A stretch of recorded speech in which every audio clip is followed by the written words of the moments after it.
지난 시간에 오슬레이션에 대해서 봤는데 오슬레이션에 대한 기본적인 형태를 다시 한번 보고 심플 하모닉 오슬레이션이 주로 나타날 때 항상 다음과 같은 흡사인 함수가 나타나는데 앞에 이게 앰플리튜드, 페이스, 그래서 시간의 이동을 페이스 함수, 오메가를 앰플로 프리퀀시라고 얘기했어요. 그래서 보면 우리 지난번에는 다음과 같은 운동을 하면 이 가속도가 디스플레이스먼트에 비례하고 부호가 반대 그런 형태를 많이 봤는데 어떤 형태에서 많이 봤었냐면 스프링에 달린 물체가 오슬레이션을 하는 경우가 바로 이제 그 경우에 달린 거예요. 저기 보면 전혀 좀 다른 경로를 택했지만 스프링에 달린 마찰이 없는 곳에서의 질량의 움직임이 바로 심플 하모닉 오슬레이션을 한다는 것을 전체 우리 심플 하모닉 오슬레이션을 그리고 다른 관점에서 보면 우리 어떻게 볼 수 있냐면 우리 여기 한 점에서 반지름이 xm이고 다음과 같은 시계 반대 방향으로 앵귤러 빌로시티 오메가로 등속 원운동을 하는 물체를 생각해보세요. 그때 시간이 t만큼 지났을 때 요 x축의 양의 방향으로 줄때 각도가 오메가 t 플러스 5. 물론 무슨 뜻이냐면 t가 0였을 때는 처음에 5에서 시작하다가 시간 t만큼 지나면 오메가 t만큼 돼서 요 안에 각도가 오메가 t 플러스 5라고 하면 이렇게 해서 유니폼 서큘러 모션을 하는 거죠. 유니폼 서큘러 모션을 하는 건데 이거를 위해서 빛을 조여서 다시 말하면 요거의 x성분 운동하는 그 물체의 x성분만을 보면 x성분은 바로 다음과 같은 형태로 쓸 수 있다. 그래서 보면 등속 원운동을 하는 것에 x축으로의 프로젝션을 보면 프로젝션은 그 운동이 바로 심플 하모닉 오슬레이션을 하는 거라고 우리 생각할 수 있죠. 물론 y축에 대해서 프로젝션을 하면 xm sin 오메가 t 플러스 5이지만 sin 오메가 t 플러스 5는 코사인으로 바꿔 쓸 수 있습니다. 역시 우리 x축에서의 x축으로의 프로젝션, y축으로의 프로젝션 이 모두가 심플 하모닉 오슬레이션을 하는 걸로 알수 있어요. 그리고 보면 요거의 속도는 지금 접선 방향일 텐데 접선 방향으로 얼마나 되냐면 r 곱하기 오메가니까 오메가 곱하기 xm이죠. 이 모양의 성분을 보면 크기가 어떻게 되나요? 크기가 이 길이가 다음과 같이 주어지고 뒤는 뒤에서 뒤에 x 방향의 성분은 요거의 요 방향에 오메가 t 플러스 5니까 sin 오메가 t 플러스 5 그거는 반대방향으로 주어집니다. 우리 다음 같이 주어지는 것 같습니다. 그 다음에 가속도는 우리가 등속 원운동을 하면 센트리페탈 포스가 있다 그랬는데 그게 바로 오메가 스퀘어드 xm. 요거에 물론 또 역시 x 성분을 보면 다음과 같이 주어지기 때문에 우리 심플 하모닉 오슬레이션은 또 다르게 해석을 해보면 유니폼 서큘러 모션을 하는 것에 x 방향 혹은 y축 방향의 프로젝션으로 생긴 운동을 우리 심플 하모닉 오슬레이션이라고 볼 수 있습니다. 그거만 있으면 이제 재미가 없고 우리가 조금 더 복잡한 시스템을 보면 우리가 스프링에다가 스프링 컨스턴트가 K이고 매스 M을 달아놓고 오슬레이션 하면 그걸 옆으로 달아놨으면은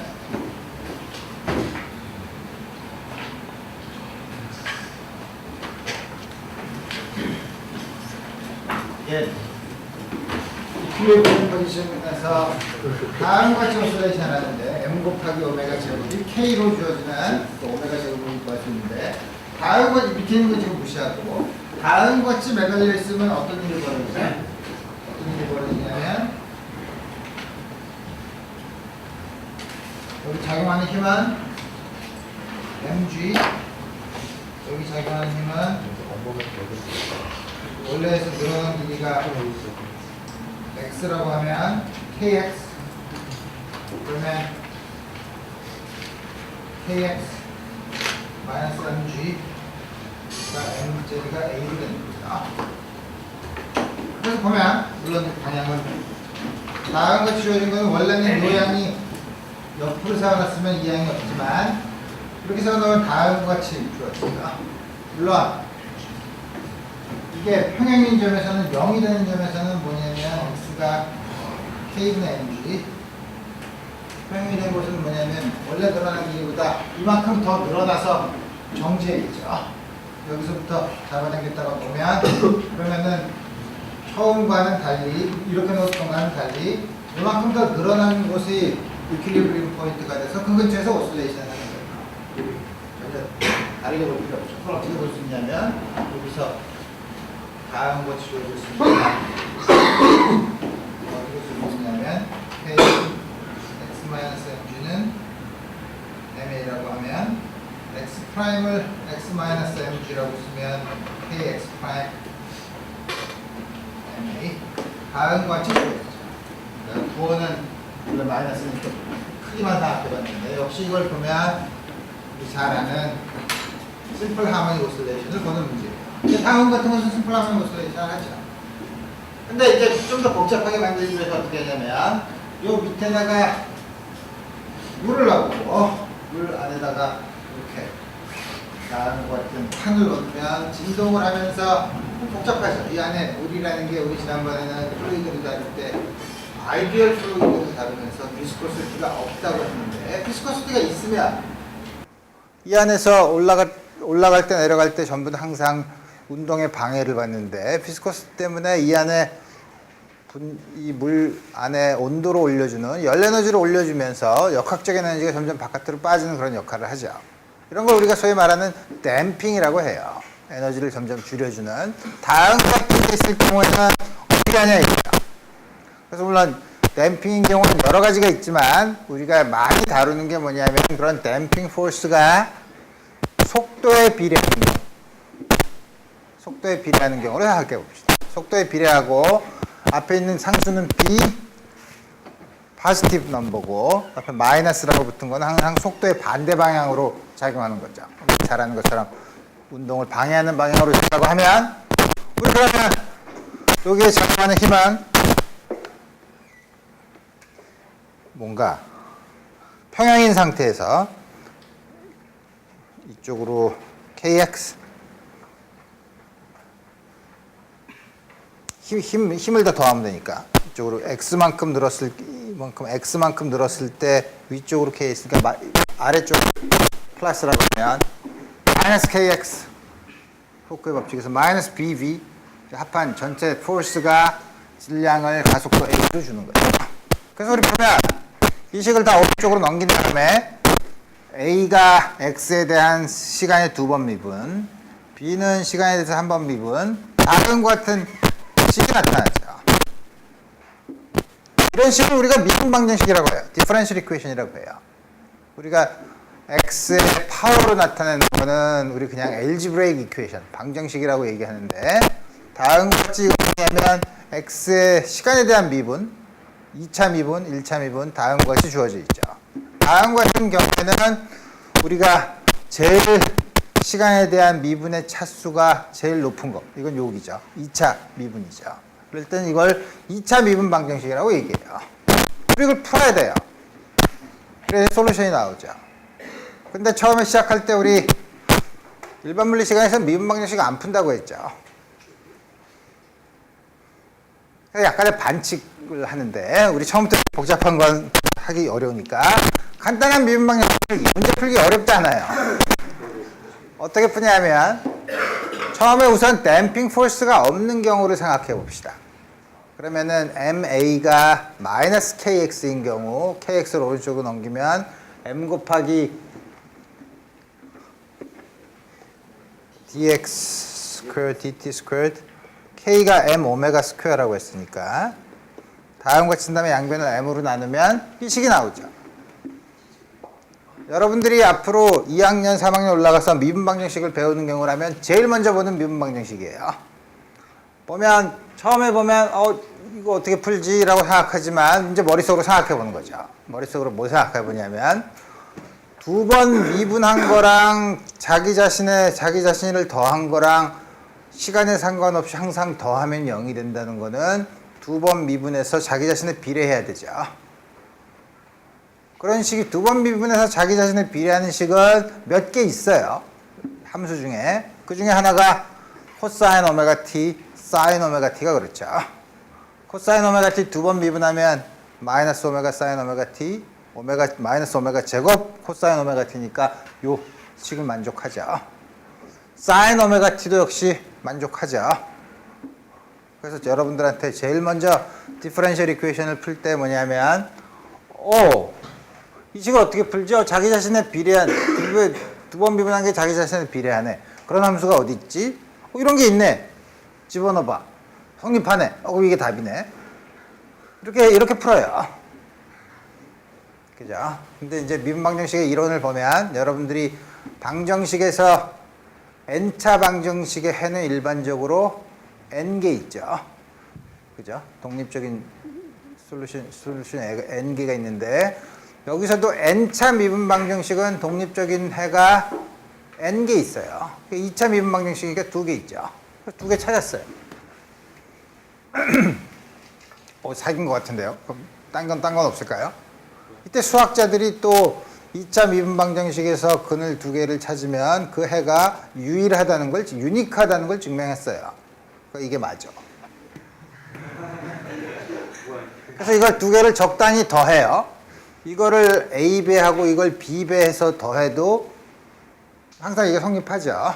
이걸 적당히 우리 그런 걸 리니어 컴비네이션이라고 하는데 이걸 몇 배, A배, 이걸 B배 한 다음에 더하면 그걸 우리 어떻게 쓸 수 있냐면 코사인 오메가 t 플러스 파이로 쓸 수 있어요. 왜냐하면 요거는 코사인 오메가 t와 사인 오메가 t를 적당히 합한 거죠.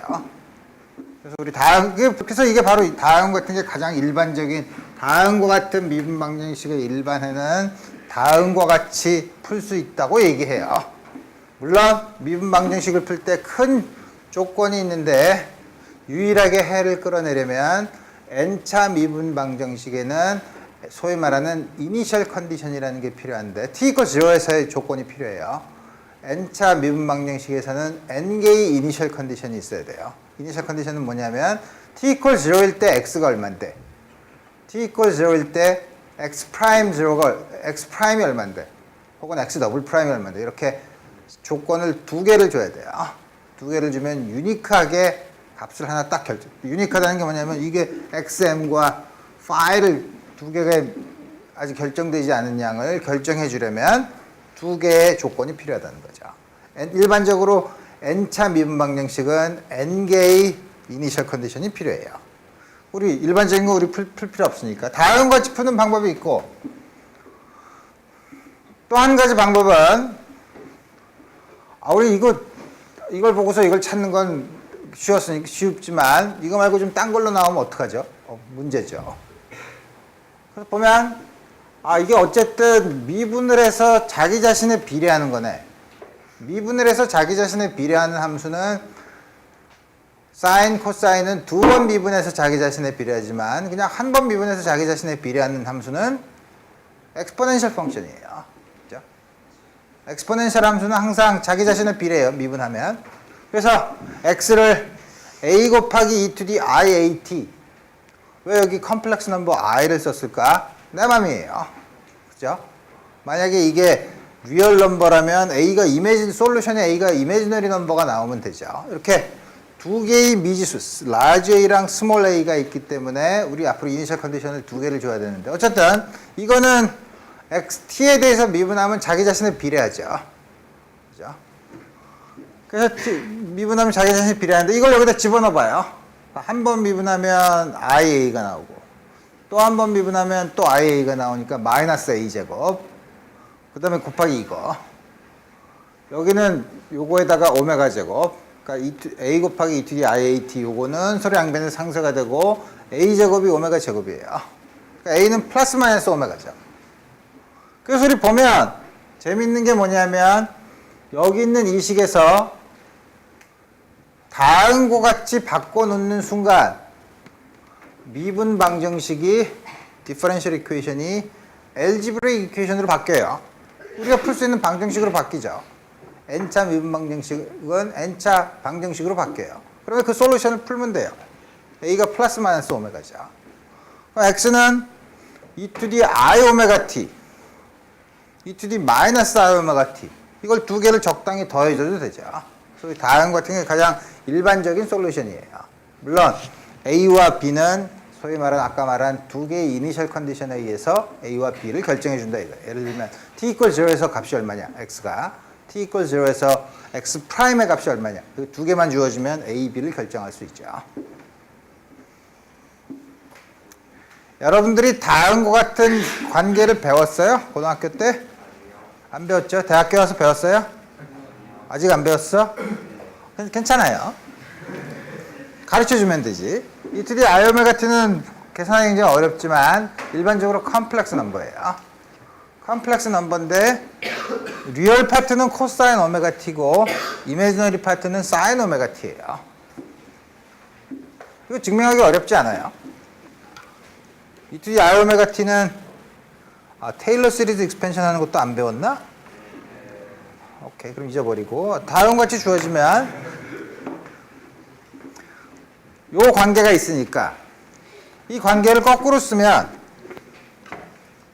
코사인 오메가 t는 e to the i 오메가 t에다가 e to the 마이너스 i 오메가 t를 더하면 돼요. 그죠? 그럼 이거는 코사인 오메가 t 플러스 i 사인 오메가 t고 이건 코사인 오메가 t 마이너스 i 사인 오메가 t니까 이미지너리 파트는 상쇄가 되고 코사인 오메가 t만 주어지죠. 사인 오메가 t는 두 개를 빼주면 되지.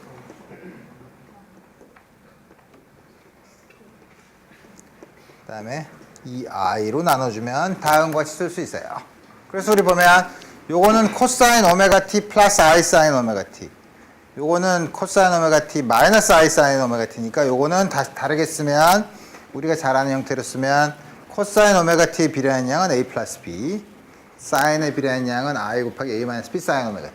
다음과 같이 주어지죠. 그래서 우리 다 일반적으로 다음과 같이 쓸 수 있다 이거예요. 미분 방정식을 푸는 방법이에요.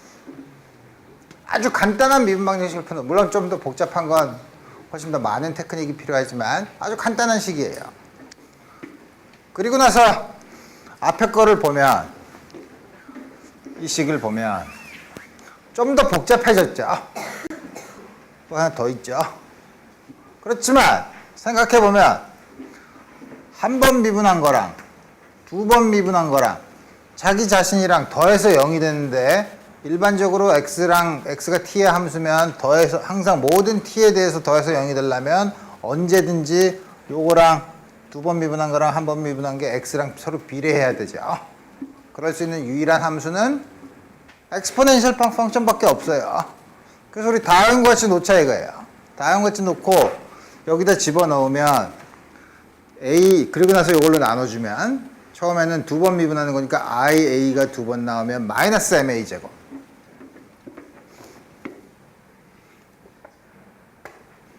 이거는 플러스 한 번 미분하니까 iab 플러스 k. 다음과 같은 식이 나오죠. 그 부호를 바꿔쓰면 다음과 같은 2차 미분 방정식이 2차 방정식으로 바뀌었어요. a에 대한 2차 방정식이죠. 이 안에 허수가 있지만 우리 2차 방정식 풀 수 있어요. 그죠? 어떻게? 부식하게 근해 공식에다 넣으면 되죠. 근해 공식에다 넣으면 a는 2n분의 마이너스 b 플러스 마이너스 스퀘어 루트 b제곱 마이너스 b제곱 플러스 4mk. 다음과 같이 주어지죠. 그래서 요거 2n분의 1을 스퀘어 루트 안으로 집어넣으면 n분의 k 4m제곱분의 b제곱. 다음과 같이 주어지죠. 이젠 잘 봐야 돼요. 아까는 조금 아까 b가 없는 경우였었죠. b가 없는 경우는 이게 0, 이것도 0, 스퀘어 루트 n분의 k가 오메가였죠. 그냥 리얼 넘버로 나와요. 리얼 넘버로 나오면 여기다 집어넣으면 i 곱하기 at니까 오슬레이팅 하는 펑션으로 나오죠. 코사인 오메가 t나 사인 오메가 t로 주어지니까. 근데 여기서는 이런 항이 툭 튀어나와 버리죠. 이거는 어디다 집어넣을 거냐면 여기다 집어넣을 거예요. 그럼 i가 있으면 여기 i랑 집어넣으면 실수가 되면서 마이너스 bt 나누기 2m이죠. 엑스포넨셜이 감소하는 함수가 나타나죠. 이건 복잡해요. 이건 왜 복잡하냐면 이거는 두 개의 크기를 비교해야 되죠. 앞에 있는 게 뒤에 있는 것보다 크면 이건 양수가 되니까 리얼 넘버가 돼서 여기다 집어넣으면 오슬레이팅 하는 i가 앞에 있으니까 오슬레이팅 펑션이 되고, 이게 0이 두 개가 같으면 이건 0이 되니까 순전히 엑스포넨셜이 감소하는 함수만 있을 테고, 이게 더 크면 이것도 허수죠. 이것도 허수니까 역시 i면 역시 훨씬 더 빨리 엑스포넨셜이 감소하는 형태로 주어진다 이거예요. 그래서 b의 값에 따라서, 다시 말하면 스퀘어 루트 안이 어떻게 주어지느냐에 따라서 함수의 시간에 대한 모양은 아주 달라지게 돼요. 근데 대개 b가 댐핑이 아주 작다고 해서 b가 아주 작은 경우를 우리가 머릿속에다 생각을 하고 우리 볼 거예요. 그래서 우리 문제를 푸는 건 굉장히 어렵지만 다음 같은 식으로 푼 다음에 요 식을 여기다 집어넣으면 어떤 형태가 되냐면, 여기다 풀었네. 집어넣으면 A는 내가 제대로 풀었지. 지금 스몰 댐핑인 경우, 스몰 댐핑인 경우에는 우리 조금 아까 풀은 i가 iat라고 놨지만 여기는 어떻게 해서든 괜찮아요. at라고 놔도 괜찮아요. 뭐냐면 엑스포넨셜 펑션인 게 중요하니까. 아까 i랑 쓰면 i 팩터가 다르니까 이렇게 주어지지만, 우리 주어진 값은 결국 뭐냐면 e to the 마이너스 조금 아까 본 것처럼 bt over 2m, 그다음에 b가 작은 경우에는 요게 포지티브 넘버니까 코사인 오메가 프라임 t 플러스 5. 왜냐면 아까 e to the i 오메가 t의 형태인데 오메가가 아니라 오메가보다 약간 줄어들었죠. b가 0일 때가 오메가라고 하면 오메가보다 약간 줄어들었죠. 그래서 요거를 노란색으로 한 스퀘어 루트까지 취한 요거를 오메가 프라임이라고 하면, 가장 일반적인 형태는, 물론 a랑 phi는 나중에 결정을 해야 되겠지만 가장 일반적인 형태는 코사인 오메가 프라임 t 플러스 5, 요 오슬레이션을 하는 텀이 있고 앞에 엑스포넨셜리 감소하는 텀이 있어요. 댐핑 텀 때문에 그렇죠. b가 0으로 접근하면 감소하는 텀이 없어지고 오메가 프라임이 오메가로 가죠. 그래서 우리가 잘 아는 하모닉 오슬레이션이 되는데, 그럼 이 다음과 같은 형태는 어떻게 우리 그리냐 이거예요. b가 굉장히 작은 경우 이 함수는 어떻게 그리냐 이거예요. 어떻게 그리긴, 오메가 프라임이 그래도 굉장히 빨리 오슬레이션을 한다고 하면, b가 굉장히 작은 경우라고 하면 어떻게 하냐면 오슬레이션을 하면서 앞에 있는 크기는 이걸로 줄어들죠. 이거는 플러스 마이너스 1 사이인데 그 크기는 점점 줄어들죠. 두 개를 곱하는 거예요. 이럴 때는 어떻게 그리냐면 요걸 먼저 그려요. e to the 마이너스 bt over 2m, 요거랑 그거의 x축에 대해서 대칭이 되는 걸 그리고, 여기서부터 이 안에 오슬레이션 하는 텀을 앰플리튜드가 점점 요게 앰플리튜드가 되게 그리면 다음과 같은 형태로 주어지죠. 그래서 우리 요 양을 겉에 있는 앰플리튜드가 점점 줄어들지 이렇게 둘러싸고 있기 때문에, 이런 경우는 여기는 요 양을 둘러싸고 있는 엔빌롭 펑션이라고 얘기해요.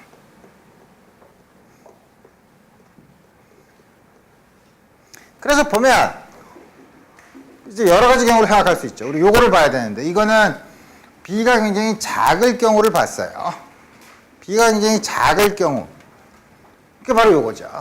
이 경우 어떻게 되죠? 전체적으로 진폭은 시간에 따라서 감소하지만 계속 오슬레이션을 하죠. 그런 걸 우리가 언더댐핑이라고 해요. 그 다음에 요게 정확하게 0이 되는 경우, 좀 더 커져서 이게 0이 되는 경우, 그걸 크리티컬 댐핑이라고 하는데 오슬레이션을 안 하죠. 그냥 요거에 의해서만 쭉 엑스포넨셜리 감소하는 경우죠. 반대로 이게 더, 부호가 반대로 됐네. 이게 위에 거랑 똑같지. 음수가 되면 이제는 코사인으로 쓰지 못하고 요거를 거꾸로 써서 점점 이거보다 더 큰 엑스포넨셜 감소하는 게 더 빨리 감소하는, 우리 그래서 그걸 우리 오버댐핑이라고 해요.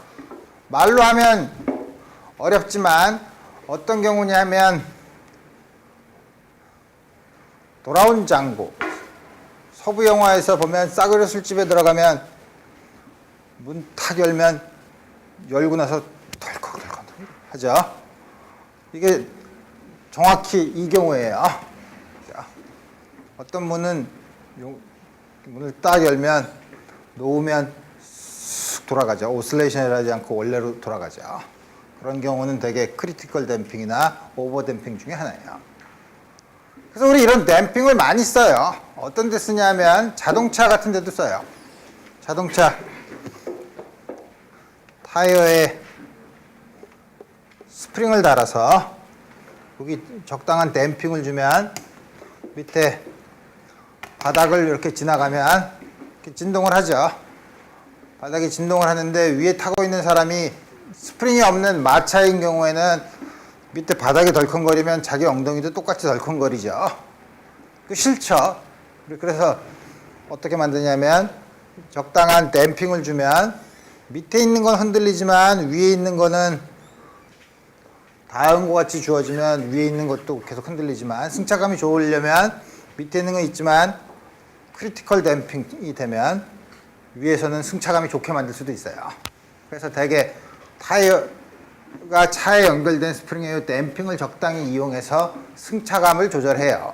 그래서 대개 미국 차나 한국 차는 좋은 승차감, 대개 이런 댐핑을 쓰고, 유럽 차는 난 이해가 안 가지만 길과의 교감을 강조하기 위해서 요 근처에 댐핑을 써요. 그 다음에 가구 회사에서 침대는 가구가 아니고 과학이라고 하는데, 그건 말장난이고, 정말로 과학을 하려면 침대 매트리스가 되게 용수철로 돼 있죠. 그러면은 매트리스를 이렇게 보면 용수철이, 요새 사람들은 귀찮으니까 용수철에다 똑같은 걸로 놓죠. 그다음에 용수철에 댐핑을 적당히 놓으면 푹신한 침대를 좋아하냐 딱딱한 침대를 좋아하냐 하는데, 우리 적당히 요것들의 스프링 컨스탄트와 댐핑을 적당히 조절을 해요. 이게 소위 말하는 레티스예요. 규칙적으로 배열되어 있으니까 요거를 적당히 그 댐핑과 스프링 컨스탄트를 적당히 배열을 하면, 그리고 나서 결과를 잘 모르니까 할 때마다 실험을 하긴 곤란하니까 이럴 때 컴퓨터 시뮬레이션을 해요. 그런 다음에 딱딱한 매트리스를 좋아하는 경우는 이게 딱딱하게, 어떤 경우는 물침대처럼 출렁출렁하게 만들 수 있게, 이렇게 하면 틀림없이 이 정도의 시뮬레이션을 하고 일상생활과 관련된 학문에 대한 논문을 쓰면 반드시 네이처에 내면 퍼블리시가 돼요. 되게 자기 연구하는 전공 분야에 대해서 얘기하면 되게 네이처는 내지 않, 네이처는 일반 독자를 위한 거니까. 그래서 이거를 해서 옛날에 꿈이 있었어요. 이걸 해서 네이처에 내고 그 논문을 가지고 침대 회사에 가서 이걸로 돈을 벌자. 이 결과는 네이처에도 나온 연구 결과다 하고서 해서 댐핑을 적당히 이용하면 우리 침대 별 침대를 다 만들 수 있다는 게 생각이었는데, 우리나라는 그런 거 별로 안 하더라고요. 그래서 신경을 안 썼지. 그러면 다음과 같은 것에 무슨 일이 일어나냐 이거예요.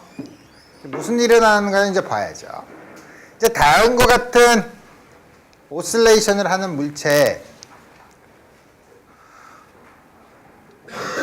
우리가 용수철을 스프링에서 이렇게 잡아당겼다 놓으면 특정한 오메가 스퀘어 루트 n분의 k라는 프리퀀시로 진동을 하죠.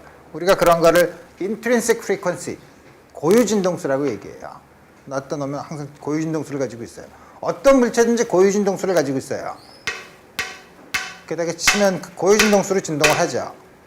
근데 다음과 같은 물체를 외부에서 고유 진동수와는 달리 외부에서 적당한 다른 진동수로 진동을 시키면 무슨 일이 벌어질 거냐 이거예요. 외부에서 그런 걸 우리가 뭐냐면 뭐라 그러지? forced oscillation. 외부에서 억지로 오실레이션을 시켜준다 이거예요. 그럼 무슨 일이 벌어지죠? 처음에 진동을 시키면 이 물체는 자기의 intrinsic frequency로 진동을 하고 싶어요. 근데 intrinsic frequency로 진동을 하려고 하는데 외부에서 해주는 게 두 개가 잘 맞지 않으면 올 때 이렇게 밀어줄 때도 있고 갈 때 이렇게 밀어줄 때도 있고 그게 서로가 맞지가 않죠. 맞지가 않으면 어떻게 돼요? 이 고유 진동하는 모드는 결국 average out 돼요. 나중에 남는 건 뭐죠? 외부에서 움직이는 대로 움직여요. 그래서 처음에 고유 진동수를 가지고 있는 물체에 외부에서 억지로 진동을 시키면 forced oscillation을 해주면 처음에는 운동이 복잡하지만 오랜 시간이 지나면 외부에서 진동하는 대로 진동을 해요. 진동수대로. 우리 생각해보면 그럴듯하죠. 다음 같은 forced oscillation이 있다 이거예요. 근데 그러니까 여러분들 아직 애가 없으니까 애를 그네를 태워주진 않지만 혈기왕성한 나이니까 틀림없이 이성 친구에게 그네를 밀어준 되게 이제 데이트라 놀다 보면 꼭 동네에 꼭 놀이터가 하나 있죠.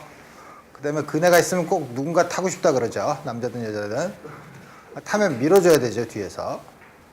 그래서 밀어주죠. 밀어줄 때 어떻게 밀어줘요? 되게 이제 타서 되게 밀어주면 동서고금 남녀노소를 막론하고 밀어주는 사람한테 부탁하는 말이 있죠. 좀 더 높이. 좀 더 높이. 그럼 어떻게 해야 돼요? 난 forced oscillation이니까 내 맘대로 밀면 야단 맞죠. 그러니까 뭐냐면 왔을 때 밀고 해야 점점 진폭이 커지죠. 그러니까 forced oscillation을 했는데 그 그네의 진동수에 상관없이 나의 나름대로의 진동수로 했다가는 뺨 맞아요. 이걸 높이 하려면은 특별한 진동수를 맞춰줘야죠. 그 특별한 진동수가 뭐죠? 고유 진동수로 맞춰주면 돼요. 물체가 진동하는 거랑 고유 진동수로 맞춰주면 외부에서 본 forced oscillation이 그 물체의 고유 진동수랑 같은 진동수로 맞춰주면 진폭이 갑자기 커지는 현상이 나타나요. 우리가 그런 거를 레조넌스라고 불러요. 그거는 그래서 보면 우리가 뭐냐면 어떤 실험을 하냐면 조그마한 같은 스프링이나 아니면 아까와 같은 다음 같은 곳에 여기서 이렇게 이걸 진동을 시켜주는 거예요. 근데 그 진동을 시켜주는 forced oscillation의 프리퀀시를 변화시키면서 진동을 시켜봐요.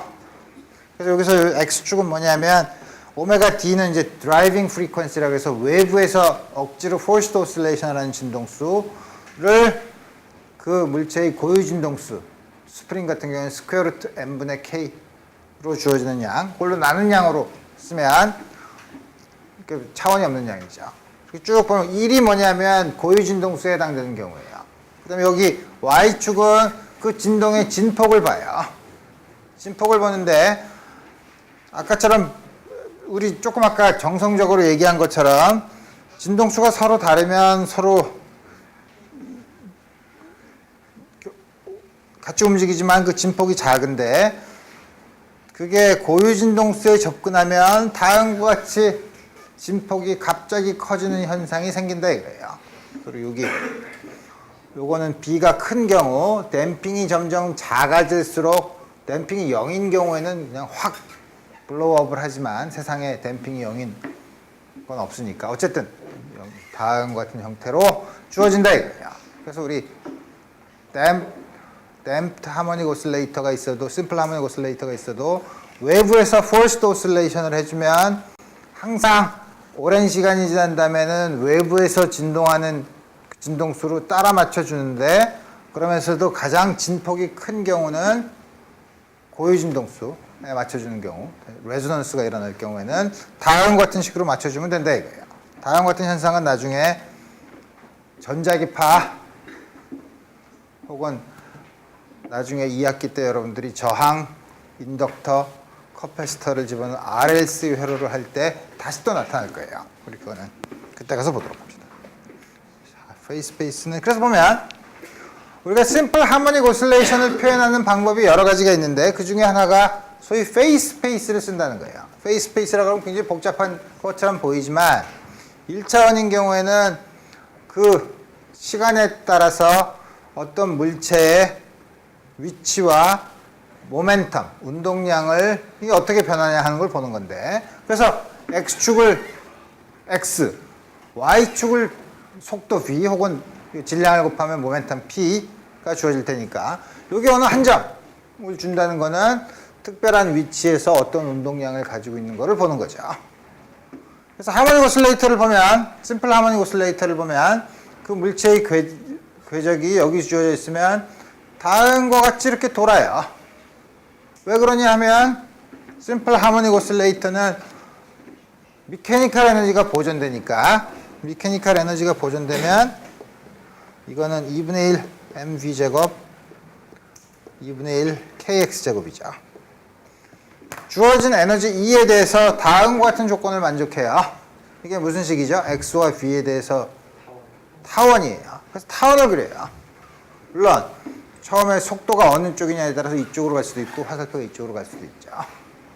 그러면 댐프드 하모닉 오실레이터는 다음과 같이 타원을 그리는 게 아니라 이게 점점 줄어드니까 처음에 타원을 있으면서 점점 다음과 같이 줄어드는 E가 점점 줄어드니까 우리 다음과 같은 페이스 스페이스에서는 다음과 같이 우리 역시 표현하는 방법도 있어요. 오케이. 오실레이션을 다 배웠으니 우리 이제 문제를 풀어봅시다. 다음과 같이 프릭션이 없는 면에 질량 M짜리가 양쪽으로 스프링 컨스탄트가 K인 곳에 있으면 다음과 같은 곳이 진동하는 앵귤러 프리퀀시는 봐야죠. 이게 X만큼 움직였다고 치면 이거는 이쪽으로 KX 늘어났으니까 이쪽으로 KX M 곱하기 A는 마이너스 2배의 KX죠. 그죠? A는 마이너스 M분의 2KX네. 이게 오메가 제곱이죠. 그죠? 오메가는 스퀘어 루트 2K 오버 M.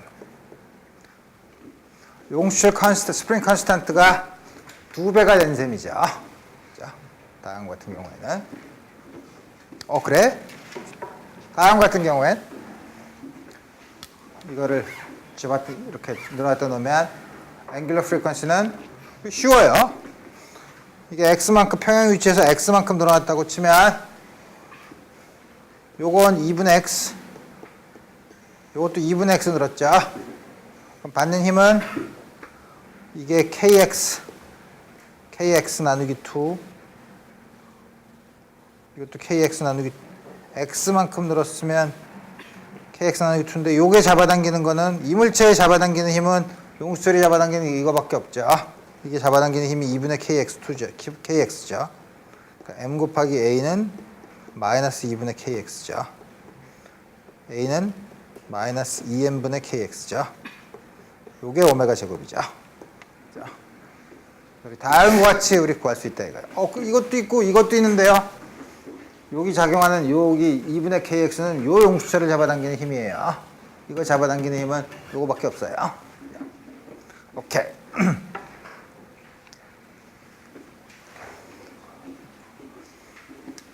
프릭션이 없는 곳에 스프링 컨스턴트 K인 거를 질량 M짜리 블럭을 놓고 이 위에다 스몰 M짜리 이걸 놓고 요 사이에 최대 정지 마찰 계수가 μs예요.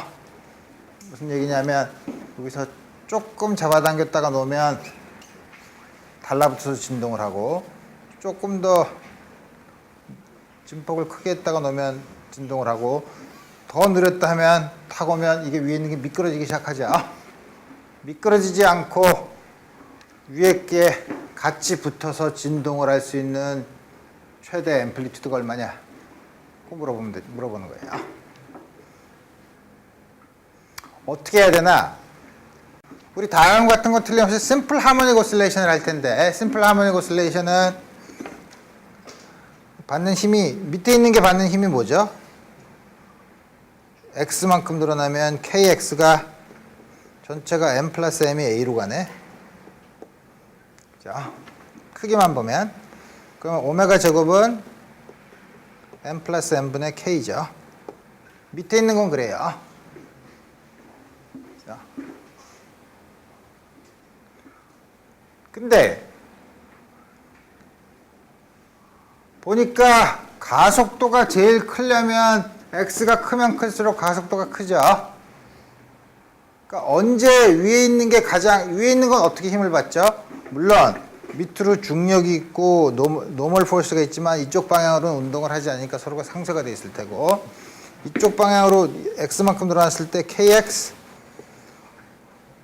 이렇게 가려고 하는데 가지 못하게 하는 마찰력이 있는데 마찰력이 최대 정지 마찰 이 힘이 최대 정지 마찰력을 넘어서면 미끄러지죠. 가장 클 때가 언제냐면 앰플리튜드가 크면 제일 평행 위치에서 멀어지면 멀어질수록 그렇죠. 그러니까 우리 잡아당겼다 놨을 때 제일 위에 있는 물체가 힘을 많이 받을 때가 언제냐면 맨 끝에 있을 때예요. 그러니까 맨 끝에 있을 때가 최대 정지 마찰력 정도보다 조금 작으면 계속 붙어 있는 거죠.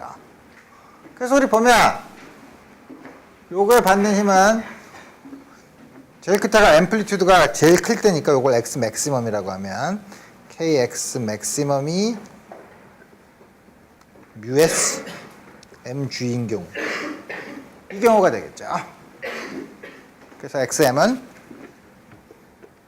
맥시멈은 그게 바로 뭐냐면 잡아당겼다가 탁 놨을 때 제일 긴 큰 진폭은 µs mg k 다음과 같이 주어지겠죠.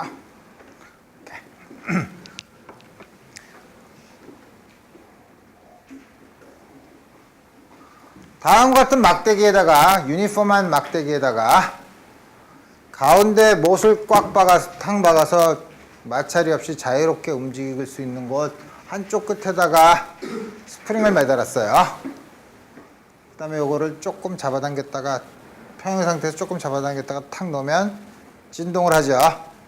이거의 진동수는 이것도 굉장히 황당하죠. 내가 좋아하는 문제예요. 왜냐하면 주어진 건 이거밖에 없죠. 이거밖에 없다는 거는 이거의 질량이나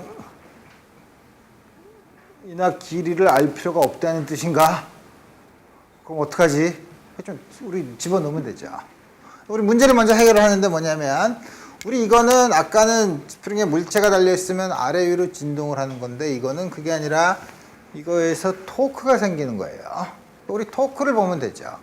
근데 여기서 늘어날 때 이렇게 회전을 하면 아래 위로 움직이는 게 아니라 이렇게 옆으로 움직이죠. 옆으로 움직이니까 굉장히 불쾌하죠.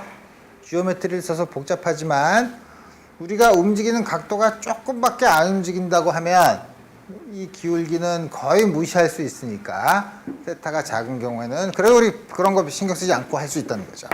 그럼 우리 이 길이를 L이라고 해. 질량을 M이라고 해. 그럼 이제 우리는 토크를 쓰면 되죠. 뭐냐면 토크는 마이너스 카파 세타 A 형태를 쓰면 이게 I 알파라고 놓으면 알파는 마이너스 I분의 카파 세타로 놓으면 요게 바로 오메가 제곱에 해당되는 거죠. 우리 A는 마이너스 오메가 제곱 X 심플 하모닉 오실레이션을 할 테니까 다음과 같이 주어진 형태로 써서 오메가 제곱을 구하는 것처럼 회전인 경우에는 A에 해당되는 알파 X에 해당되는 세타 그 앞에 있는 코에피션트만 구하면 된다는 거예요. 자, 그래서 우리 보면 토크를 계산해야 되죠. 토크가 얼마인가? 여기서 늘어났다고 하면 요만큼 아주 작은 세타만큼 늘어났다고 하면 요 길이 늘어난 길이가 얼마야? 2분의 L 세타? 그죠? K네. 그러니까 마이너스 K 2분의 L 세타. 맞나? KX. 맞죠? 아닌가? 아니지. F는 KX. 이게 F죠. 요게 F죠. 그죠? 아닌가? F는 K 곱하기 X가 F죠. X가 늘어났으면 요게 2분의 L 세타만큼 늘어난 거죠. 이거에다가 뭘 곱해야 되지? 토크니까 R 크로스 F니까 이 길이를 곱해야 되죠. 2분의 L을 더 곱해야 되죠. 마이너스 K 2분의 L 제곱 세타. 요게 카파에 해당되는 양이죠. 4분의 L. 그 다음에 이게 I 알파인데 I를 구해야 되죠. I는 이거 우리 옛날에 했어요. 잘한 것처럼 누가 얘기한 것처럼 12분의 ml 제곱이죠. 12분의 ml 제곱 알파. m은 필요하네. 질량 m은. 근데 길이 L은 필요 없네. 여기서 보면 알파는 마이너스 K 4분의 L 제곱 12 ml 제곱. 이게 어떻게 되는 거야? 세타. 그러면 3 L 제곱 없어지고 n분의 3K 세타 알파 뭐지? 3K 세타. 그래서 이게 오메가 제곱인 거죠. 그래서 오메가는 스퀘어 루트 3K M으로 주어지죠. 요거 질량은 있어야 되겠네. 길이는 우리 신경 쓸 필요 없다는 거죠.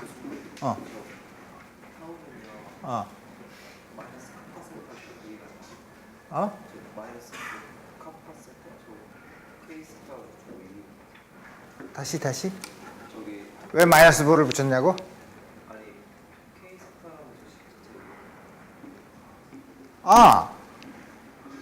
우리 용수철인 경우에는 조금 늘어났을 때는 마이너스 KX로 쓰죠.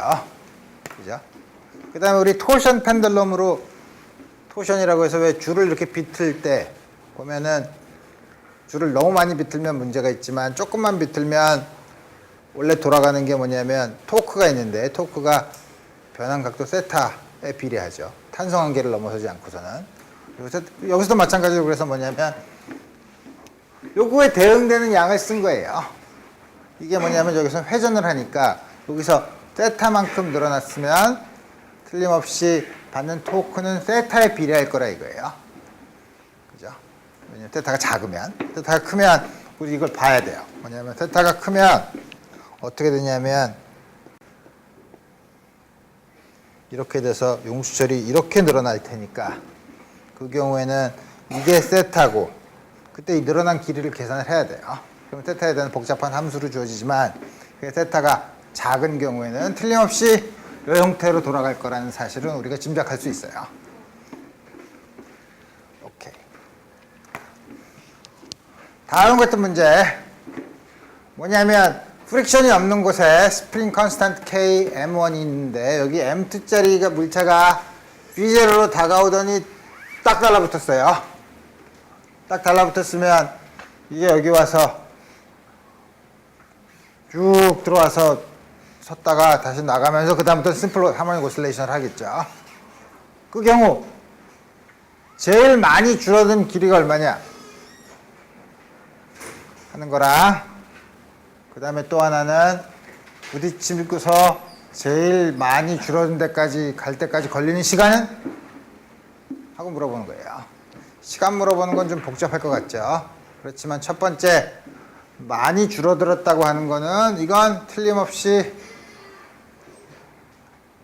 여러 가지 복잡한 걸 생각을 해야 되는데, 첫 번째는 이게 여기 딱 달라붙는다 그러면 토탈 이닐래스틱 스캐터링을 생각하면 충돌 후 두 물체가 붙어서 가는 처음 속도를 우리가 알 수 있을 테고, 그 순간부터는 이 붙은 물체와 용수철은 더 이상 다른 프릭션이나 이런 게 없기 때문에 역학적 에너지가 보존된다고 하면 여기 딱 달라붙었던 순간에서의 카이네틱 에너지가 여기까지 쭉 왔을 때는 정지하고 있으니까 전부 다 스프링의 포텐셜 에너지로 바뀌었다고 하면 우리 줄어든 맥시멈 컴프레션의 길이를 알 수 있겠죠.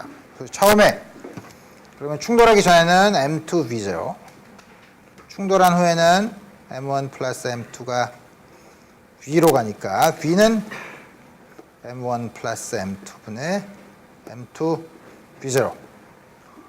그 다음에 2분의 1 역학적 에너지 보존 법칙을 쓰면 M2가 V제곱, 여기는 포텐셜 에너지는 0이고, 이게 2분의 1 K X 맥시멈 컴프레션, 다음과 같이 주어지겠죠. 그래서 양변에서 없애고 X 맥시멈의 제곱은 뭐야? K분의 1 M1 플러스 M2 V의 제곱, M2 제곱, V0의 제곱, M1 플러스 M2의 제곱, 요거 하나 없어지고 K M1 플러스 M2 M2 제곱, V0 제곱, 따라서 이거는 M2 V0의 스퀘어 루트 K M1 플러스 M2. 다음과 같이 주어지죠. 시간은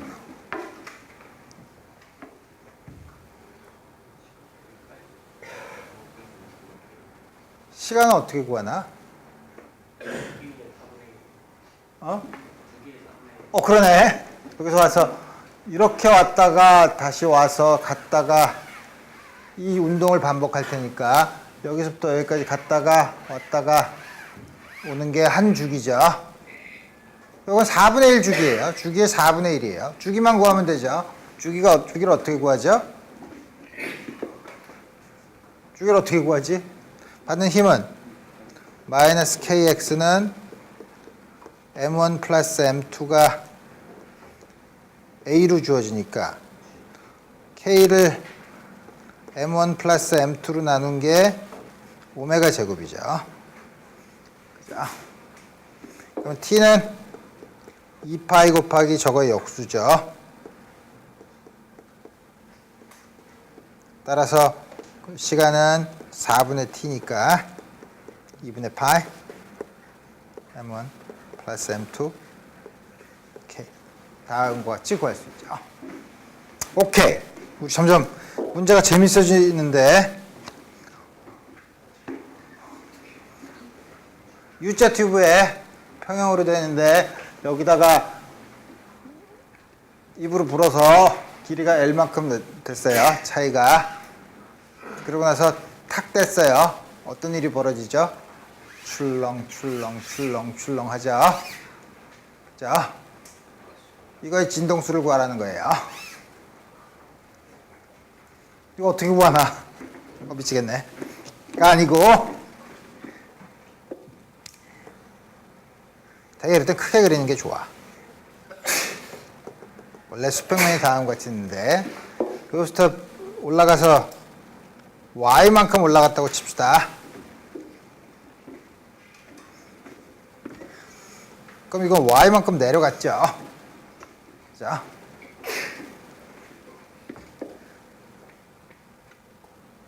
그러면 이 차이가 2Y네. 자, 그럴 때 어떻게 계산해야 되나? 이게 2Y야. 그럼 요만큼의, 물론 공기가 있지만 공기는 거의 질량을 굉장히 작다고 생각하면 요게 여기다 주는 힘이 얼마인가? 밀도가 로라고 하면 곱하기 A 곱하기 G EY 이 힘이죠. 전체 이 질량을 M이라고 해야 되나? M A 부호는 적당히 쓰고 그럼 A는 M분의 2배 로 G Y A 그러면은 요게 오메가 제곱이죠. 오메가는 스퀘어 루트 2배 로 G A 나누기 M 다음과 같이 쓸 수 있죠.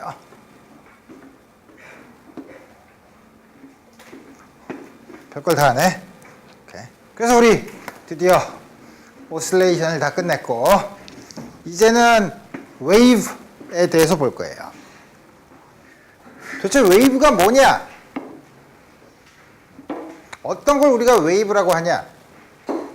물론 여러분들이 웨이브 파동이라 그러면 여러분들이 여태까지 들은 게 많이 있죠. 파동은 에너지를 전달하는 방법 중에 하나예요. 근데 에너지를 여태까지 우리 전달하는 방법 하나 배웠어요. 어떻게 하죠? 유현진이 야구공을 던지면 캐쳐가 딱 받죠. 물체, 운동 에너지를 가진 물체가 한 곳에서 딴 곳으로 이동을 해서 그 물체가 딴 쪽에서 일을 하면 운동 에너지를 실제로 가지고 있는 물체가 직접 한 곳에서 다른 곳으로 이동해서 에너지를 전달하는 과정이죠. 파동은 줄이나 물이나 이런 것처럼 있으면 파동은 한 곳에서 그런 걸 우리가 매질이라 그래요. 미디엄이라 그래요. 매질에서 한 곳에서 이렇게 진동을 시켜요. 진동을 시키면 그 진동이 퍼져나가죠. 퍼져나가서 다른 곳에 에너지를 전달을 시켜요. 실제로 이렇게 진동을 시키면 사실 모든 매질에 있는 물체는 평행인 위치 근처에서 진동을 하고 있지 물체가 직접 한 곳에서 다른 쪽으로 움직이지 않죠. 그래서 우리 옛날 동요에도 있죠. 우리 파동의 특성을 잘 알려주는 동요를 하나 들면 퐁당퐁당 돌을 던지자 누나에게 돌을 던지자 건너편에 앉아서 나무를 싣는 누나한테 돌을 던지면 손을 간지러 준다는 거죠. 그래서 에너지를 전달하는 과정이 여태까지 우리가 배웠던 건 뭐냐면 운동 에너지를 가진 물체가 한 곳에서 다른 곳으로 가서 부딪히거나 뭐 어떤 상호작용을 해서 에너지를 전달하는 방법이 있는 반면에 파동이라는 것은 매질이 있고 그 줄이나 수면, 물결이면 물이나 이런 매질이 있고 매질에서 한쪽에서 평형 상태에서 진동을 하면 그 진동하는 에너지가 다른 곳으로 퍼져나가는 현상을 우리가 파동이라고 해요. 물론 매질이 없이도 진행하는 파동이 있긴 해요. 그건 우리 나중에 배우고. 그래서 뭐냐면 물체, 매질은 제자리에서 진동을 하지만 에너지를 한 곳에서 다른 곳으로 전달하는 이런 현상을 우리가 파동이라고 한다 이거예요. 파동의 종류는 여러 가지가 있는데 역학적인 파동, 수면파, 음파, 소리, 줄 팽팽하게 잡아당겼 다음에 흔드는 경우. 그래서 이런 거 우리 다 볼 거예요. 전자기파, 전기장과 자기장이 진동해서 전달하는 파동. 이거는 매질 굳이 필요 없어요. 그래서 이거는 다음 2학기에 내내 전기랑 자기에 대해서 배운 다음에 그 끝날 때쯤 되면 전자기파를 배우면서 이거 할 거예요. 그 다음 세 번째 물질파는 양자역학에서 나오는 파동 현상인데 그거는 우리 원자 크기에서 나오는 거니까 우리 여기서는 신경 쓰지 않도록 해요. 그래서 파동에는 몇 가지 종류가 있는데 하나가 transverse wave, 하나가 longitudinal wave예요. 여러분들이 소위 가로파동, 세로파동, 횡파, 종파라고도 많이 했던 거예요. 횡파, 종파는 일본식 용어고 가로파동, 세로파동은 굳이 우리나라 말로 번역한 거고 영어로는 transverse가 가로라는 뜻이고 longitudinal은 진행 방향이라는 뜻이에요. 오케이, 그게 뭐냐면 줄을 팽팽하게 잡아당긴 다음에 탁 한번 흔들면 펄스가 쭉 지나가죠. 이렇게 한번 펄스라는 게 뭐냐면 이렇게 평행 상태에서 변한 모양이 줄 크기보다 아주 좁은 공간에 모여 있는 부분을 우리가 펄스라고 해요. 또 우리 그렇게 하지 않고 계속 여기서 소위 말하는 포스트 오실레이션을 했을 경우 그러면 그거에 따라서 진동이 쭉 퍼져나가죠. 물론 여기 튕겨나오기도 하겠지만 어쨌든 쭉 퍼져나가죠. 이렇게 보면 매질이 진동하는 건 이쪽 방향이죠. 근데 파동이 전달되는 방향은 전달되는 방향과 매질에서 물체가 진동하는 방향은 서로 수직이죠. 우리 이런 파동을 트랜스버스 웨이브라고 해요. 그러면 그렇지 않은 경우도 있냐면 공기 실린더에다가 한쪽에서 이걸 하면 여기서는 뭐냐면 압력이 공기가 이렇게 쭉 눌리면 한쪽은 밀도가 높고 한쪽은 밀도가 낮으니까 퍼져나가죠. 퍼져나가면 옆에 있는 거를 눌러서 옆에 있는 게 또 밀도가 커지죠. 그럼 이게 또 다시 또 퍼지려고 하니까 옆에 있는 것으로 가죠. 그래서 뭐냐면 압력의 변화가 전달되는 거예요. 여기서 공기가 이렇게 진동을 하면 공기는 당연히 이쪽 방향으로 진동을 하죠. 그 다음에 압력의 변화도 역시 진동하는 방향으로 전달되기 때문에 우리 다음 같은 경우를 우리가 longitudinal wave라고 해요. 두 개의 특성은 진행 방향과 진동 방향은 다르지만 파동의 특성은 똑같아요. 그래서 우리 첫 번째는 우리가 인투이티브하게 직관적으로 잘 알 수 있는 잡아당겨서 하는 줄, 기타 줄 뭐 이런 거 하고 그 다음에는 소리에 대해서 우리 공부할 거예요. 오케이. 그러면 아까 심플 하모닉 오실레이션을 봤을 때 심플 하모닉 오실레이션은 xm 곱하기 코사인 오메가 t 플러스 5라고 썼었죠. 그럼 임의의 진동은 어떻게 쓰나요? 임의의 진동은 항상 모든 오실레이션이 심플 하모닉 오실레이션은 아닐 거 아니에요. 그죠? 아니죠. 어떻게 하죠? 그 적당히 진동수, 임의의 오실레이션은 적당히 진동수가 다른 파동, 진동들을 전부 다 더하면 항상 얻을 수 있어요. 그거를 우리가 진동에서는 보기가 어렵지만 파동에서는 우리 그걸 보기 쉽기 때문에 우리 파동에서 그걸 볼 텐데 파동은 어떻게 나타날 거냐면 다음과 같은 형태로 쓸 거예요. 다음과 같은 형태로 쓴다는 게 뭐냐면 우리 이제 봐야죠. y가 뭐냐면 우리 줄을 생각해 보면 쉬워요. 줄에 어느 줄이 있으면 줄의 어느 한 점에서 이게 진동을 하면 그 점에서가 줄의 위치의 변화가 생기죠. 그 줄의 위치의 변화를 y라고 하는 거예요. 어느 점에서 x라는 점에서 1차원에서 줄이 쭉 있으면 줄 중에 x라는 곳에서 진동을 하면 그 진동을 하는 이 진폭 amplitude 우리 이거를 y 그 변이 디스플레이스먼트를 y라고 볼 거예요. 이건 물론 x에 따라서 위치에 따라서 달라지겠죠. 시간에 따라서 달라지겠죠. 그래서 우리 파동이 진행하는 경우, 파동이 공간에서 진행하는 경우 우리 어느 한 점, 어느 한 시간에서 그 파동이 높이 변이가 디스플레이스먼트가 얼마나 되는가 하는 걸 볼 거예요. 이건 이제 좀 복잡하죠. 아까 오실레이션인 경우에는 어느 한 점이 시간에 대해서 어떻게 진동을 하는가를 봤으니까 시간의 변수가 하나인 시간만의 함수였는데 우리 지금 다루는 디스플레이스먼트는 x와 t의 함수예요. 굉장히 복잡하죠. 그렇지만 다음 같은 것도 우리 뭐냐면 가장 여러 가지 파동 중에 가장 간단한 형태인 사인 파동을 볼 거예요. 헷갈리죠? 아까 오실레이션은 코사인 오메가 t 플러스 5라고 놓고 왜 여기서는 또 사인이라고 나요? 우리 마음속으로는 다 알고 있죠. 사인이나 코사인이나 평행이동 2분의 파이만큼 플러스 마이너스 2분의 파이만큼 평행이동을 한 거니까 어느 걸 써도 상관이 없죠. 그렇지만 우리 편의상 사인으로 쓸 거예요. 파동인 경우에는 사인으로 쓸 거예요. 코사인으로 써도 상관없어요. 사인으로 쓰는 거죠. 사인으로 쓰면 우리 요거는 디스플레이스먼트 ym sin kx 마이너스 오메가 t의 형태로 써요. 아까 우리 오실레이션인 경우에는 x를 고정시켜 놨으니까 우리 오메가 t x를 고정시켜 놓으면 그게 바로 심플 하모닉 오실레이션을 하는 거죠.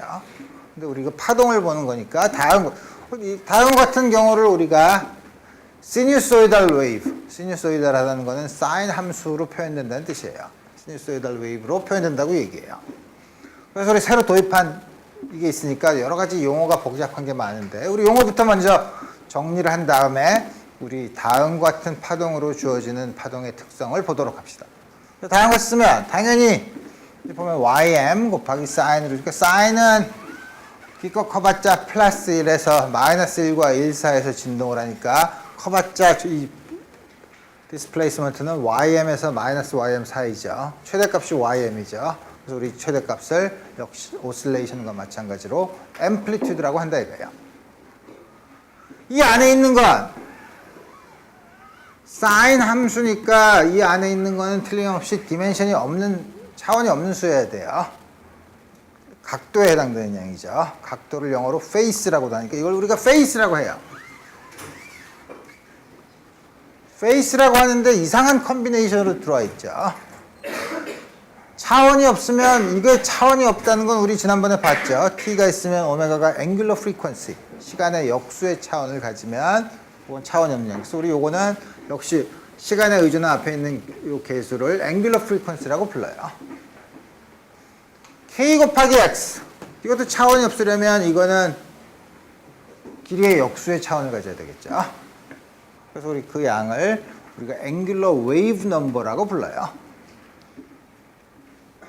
그래서 그 양은 도대체 이게 물리적으로 뭘 의미하냐? 우리 오메가가 뭘 의미하는가는 아까 우리 지난번에 오실레이션을 했을 때 봤으니까. 그럼 도대체 웨이브 넘버라는 게 도대체 뭘 의미하는 거냐? 우리 차근차근 생각해 봅시다.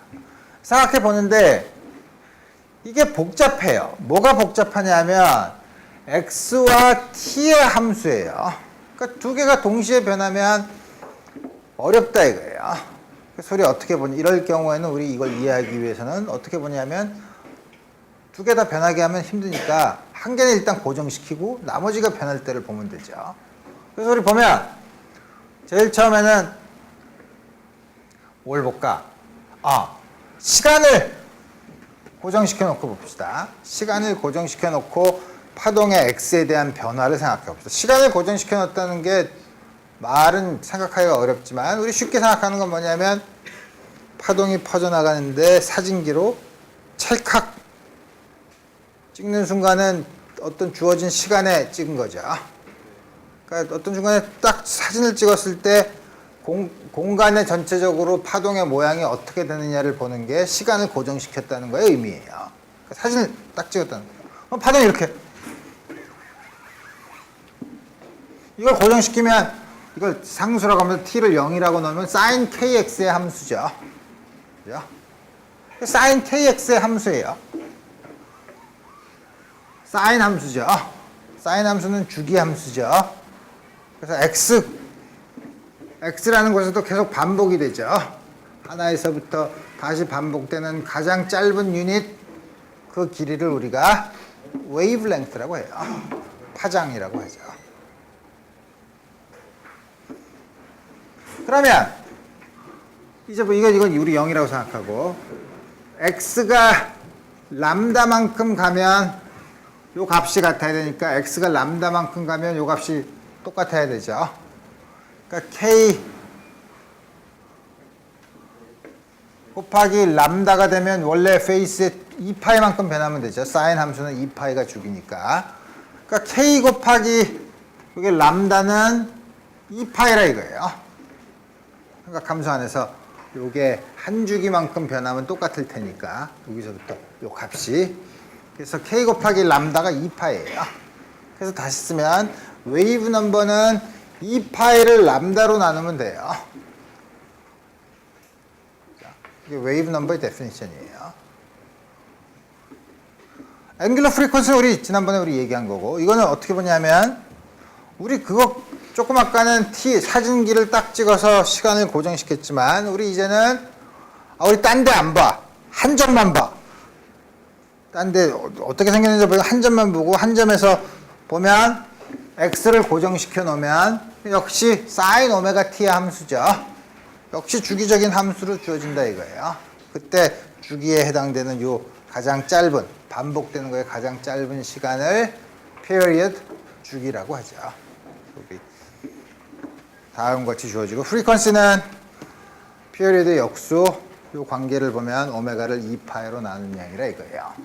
그럼 왜 한쪽으로 전달되는 파동은 하필이면 요 컨비네이션으로만 들어와야 되냐? 다른 컨비네이션 그냥 KXT라고 쓰면 왜 뭐가 안 되는데 왜 전달되는 파동은 꼭 요 형태로만 주어져야 되는가 하는 거는 다음 시간에 좀 더 자세히 알아보도록 합시다. 오늘 여기까지 하겠습니다.